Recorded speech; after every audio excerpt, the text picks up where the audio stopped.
Well, let's get to our very first guest and ask him that very first question. His name is Alex Burghart. He is the Conservative Member of Parliament for Brentwood and Ongar, and he's the Shadow Chancellor of the Duchy of Lancaster and, of course, a former colleague of mine. Hello, Alex. How are you?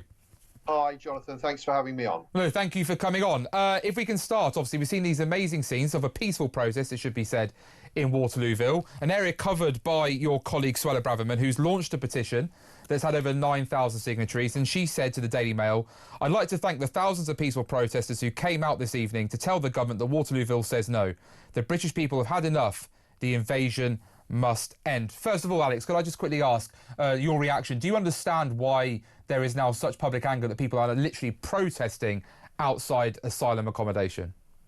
Yes, of course. I mean, I've seen some pretty big protests, as you know, Jonathan, on the edge of my constituency in Epping. Epping's not in my batch, it's in Neil Hudson's, but I'm next door in Brentwood and Ongar in Essex, and completely understand why people are unhappy. In the case of Epping, it was triggered by an alleged attack by one of the residents on a young girl locally, very similar to what we saw in Ballymena in Northern Ireland a few months ago.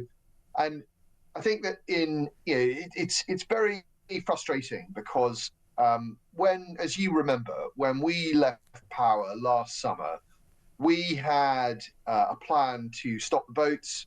We had the latest iteration of Rwanda, which was ready to go, and the Labour Party came in and scrapped it. And it means there's now no deterrent in the Channel, and it means that the numbers are clocking up and up. We've had the worst year ever for crossings because I think the gangs on the other side of the Channel know that Labour is a soft touch, and that is the worst place to be.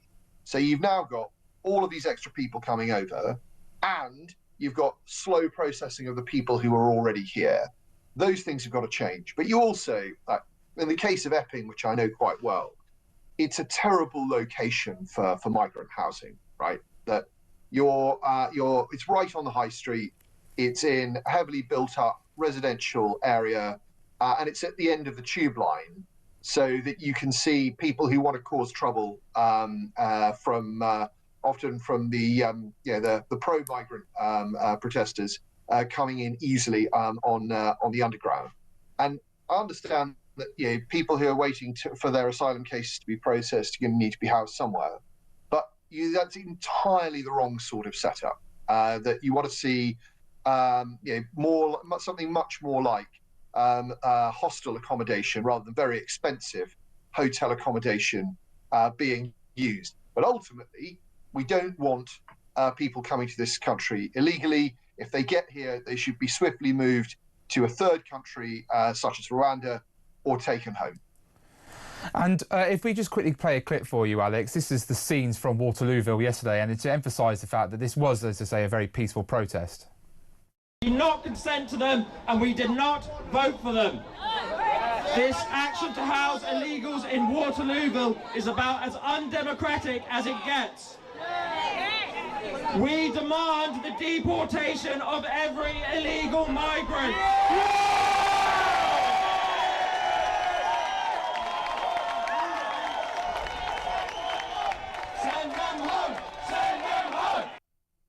Now, Alex, at the end of that clip, you heard there the gentleman saying that he wants the deportation of every illegal migrant. Will the Conservative Party, if they were to get re-elected in 2029 into government, honour that pledge that the British people are calling for? Would they detain and deport all illegal migrants?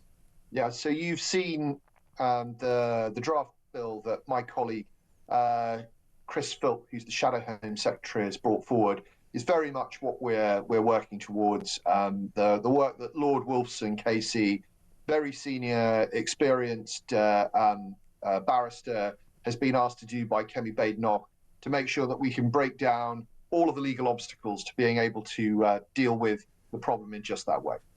And with the protest, as you say, in Epping, and you're much closer to the scenes there with your constituency, do you feel quite frustrated to see that the policing in Waterlooville seems to have been much better than that of Essex? And do you join your Essex colleague in Nigel Farage in demanding that the Chief Constable resign, having appeared on social media videos that have been put out to see police escorting Antifa and Stand Up to Racism pro-migrant protesters towards the Epping, at the hotel in Epping, and then seemingly putting some in the back of vans and driving them away afterwards. Is it time for the Chief Constable of Essex Police to stand down?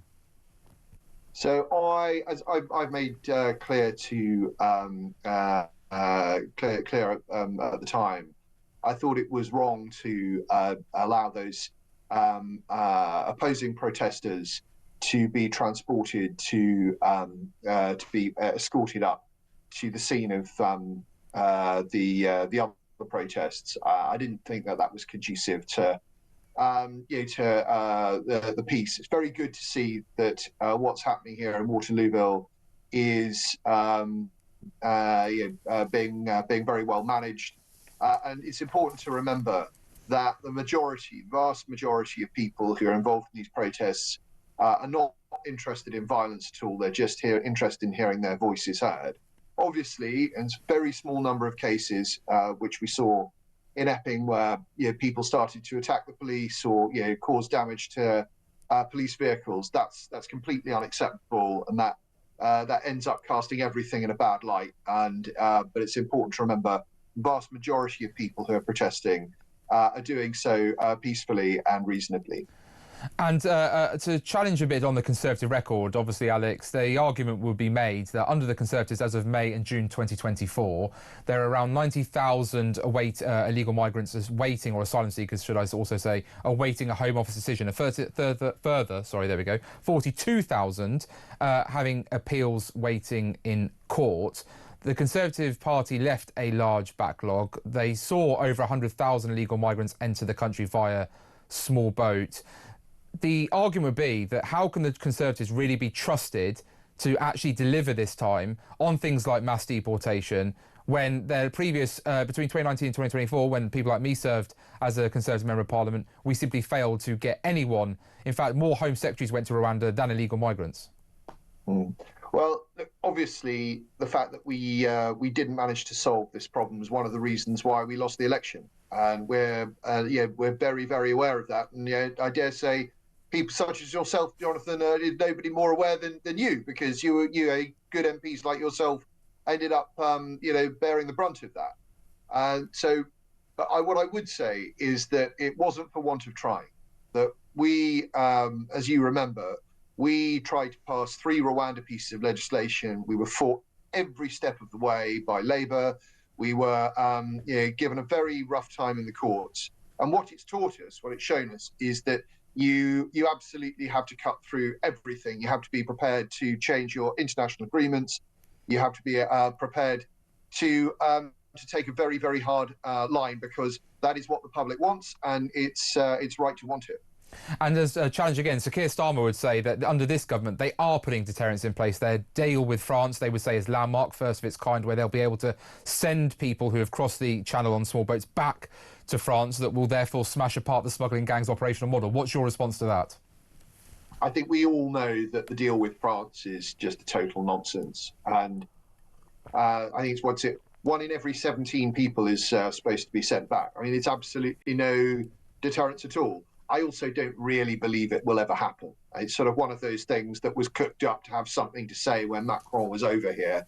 I think it's very, very likely nonsense. And I'm afraid that the Prime Minister has made his own bed. Right? We were trying to solve the problem. I think we had gotten there right by the end, but we're now absolutely gearing up to go further should we get back into power. But he scrapped the best hope for solving this problem. And when he did so, all of the gangmasters in Calais looked across and went, right, this is easy pickings. We're not going to have any trouble here. And sure enough, the numbers have gone up. They're going to carry on going up, because I don't think this government has the stomach to deal with the issue.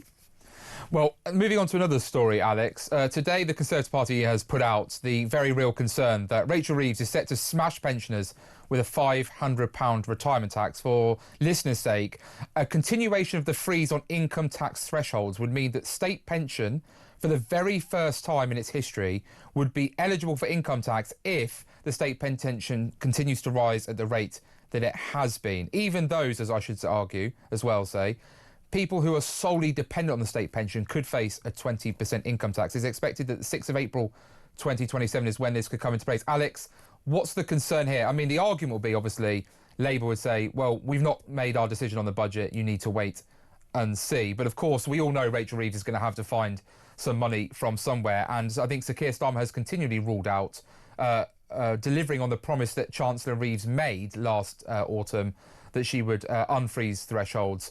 It feels like pensioners are once again in the firing line, doesn't it? Yeah, I think pensioners are sort of all going to destined to be collateral damage throughout the lifetime of this parliament. That it's obvious that the Labour government doesn't have their best interests at heart. What we can see from the work that we've done in the Conservative Party is that because inflation is high and the threshold at which people pay income tax isn't moving, it's going to become increasingly likely, in fact inevitable, that people receiving state pension will have to pay some income tax on what they receive. And this is in the context of increasing cost of living pressures, increasing fuel bills and food bills. And Rachel Reeves has a choice. She can change course at the budget in the autumn. She can protect pensioners from this, but there's every sign that she's not going to. And Kemi asked the Prime Minister a few weeks ago to rule out freezing thresholds in the budget. He refused to do it, so we know that they're considering it. And this is, as you say, this is just part of their plan to increase tax on everyone, which they need to do because of the disastrous choices they made at the budget in November. That Rachel Reeves's budget has systematically started to destroy employment. We've got about 1,700. About 1,700 fewer jobs in the economy than we had this time last year. Business confidence is at a terrible low. We're seeing a lot of businesses close, and the consequence of this is that in order to make up the shortfall in receipts, they're going to have to put up taxes. But when they do that, we're going to see a big pressure, downward pressure on growth, and that means we're in this sort of doom loop where they put up taxes, growth gets worse, they've got to put up taxes again, growth will get worse again, and so on and so on and so on. And the real risk here is that we end up in a major debt crisis, a major financial crisis, because all the people out there who lend the UK government money start to look at us and say, the UK is not worth it. They're too in debt, their economy is going in the wrong direction, let's not bother. And that will be very, very serious for all of your viewers. And when it comes to the Conservative record again, Labour would argue that under the Conservatives, the threshold was frozen for many years. And so my question would be, if the Conservatives were in power right now, would you unfreeze thresholds? And if so, how would you pay for it? Understanding the very challenging economic circumstances which we as a country are facing right now. Yeah. So look, as you know, Jonathan, I can't make tax promises 4 years out from an election. We don't know what sort of state the economy will be in by the time we get to 2029, although all the indications are be very, very bad. What I can say to your listeners, is that the Conservative Party, new Conservative Party led by Kemi Badenoch, very, very much wants to reduce people's tax burden. We understand that you can't tax your way to growth. The country needs growth so that people have more money in their pockets, so that businesses can invest and the economy can grow and everyone can be better off. The Labour government is going about it in entirely the wrong way. Very heavy taxes on businesses, squeezing pensioners, squeezing working people. That's got to stop. We want more people to earn more money and keep more of that money to spend it on the things they want. And that's what a Conservative government will prioritise. But can you understand why pensioners, therefore, might feel disappointed that whilst the Conservatives are right to be pointing out that this potential grab of the retirement tax could be coming their way, that the Conservative Party themselves are not committing to protecting those on just the state pension solely by ensuring that they would not pay any income tax, even if that they, by either raising the threshold or by making them exempt from income tax altogether? Is that not a commitment that the Conservatives can make at this time? We've committed already that we would stick to the triple lock, which was a Conservative invention, which has created a considerably better deal for pensioners. We are on pensioners' side, and as we approach the next election, we'll be looking at more that we can do to support them and help them. But now's not the right time to set that up. Because the triple lock obviously increasing by either 2.5% or indeed if inflation is higher as it currently is, means that that will only accelerate the point at which potentially pensioners on the state pension could tip into the income tax bracket. So again, can you not see or understand that maybe pensioners will feel very disappointed that whilst they're grateful the Conservative Party are bravely pointing out the fact that in 2 years' time they will be hit in their pocket, the Conservatives themselves are not committing to actually taking pensioners out of income tax? Well, look, we don't know what's going to happen at the next budget. We hope that Rachel Reeves will do the right thing. But as I say, we're committed to getting a better deal for pensioners should we get into power, commit a better deal at the next election for them. And that's what we're working towards. But 4 years out, we don't know exactly what which levers we're going to pull yet. And final question for me of this segment, Alex, is that obviously Kemi Badenoch has said on the Financial Times last week that she wants to be the UK's President Millet. Now, I suppose this again would raise concerns when it comes to pensioners, because President Millet of Argentina has opposed Congress trying to raise the minimum state pension. In fact, he's cut public spending by around 30%, of which pensions were among the hardest hit. So isn't it a bit of a quandary here for Kemi Badenoch? How can she be a Millet whilst at the same time overly protecting pensioners with things like the triple lock, whilst there are lots of young people still struggling to get the housing ladder? I admire your in-depth knowledge of Argentinian politics, Jonathan. Very. Look, I don't think that Kemi was suggesting that she agreed with President Millet on everything. You know, President Millet is also in favour of the Falklands being Argentinian, and Kemi is very, very much against that view. The point that she was making was that Millet has not been at all afraid to tear up pointless regulation, and in doing so, and pointless taxes. And in doing so, he has started to balance the finances of his country, which have been terrible for a very long time. He started to bring back growth in a way that's inspiring. And there are some lessons for us to learn there. But no, that doesn't mean that we would do exactly what Millet is doing, Jonathan. But yeah, nice one. Well, look, Alex is going to be joining us after the break, so we're grateful for that. But just before we go to the break, there's some breaking news that now that more than 25,000 illegal migrants have arrived in the UK after crossing the English Channel so far this year, with 898 arriving yesterday alone, according to the latest Home Office figures. Ladies and gentlemen, if they're not going to go in hotels, where are they going to go?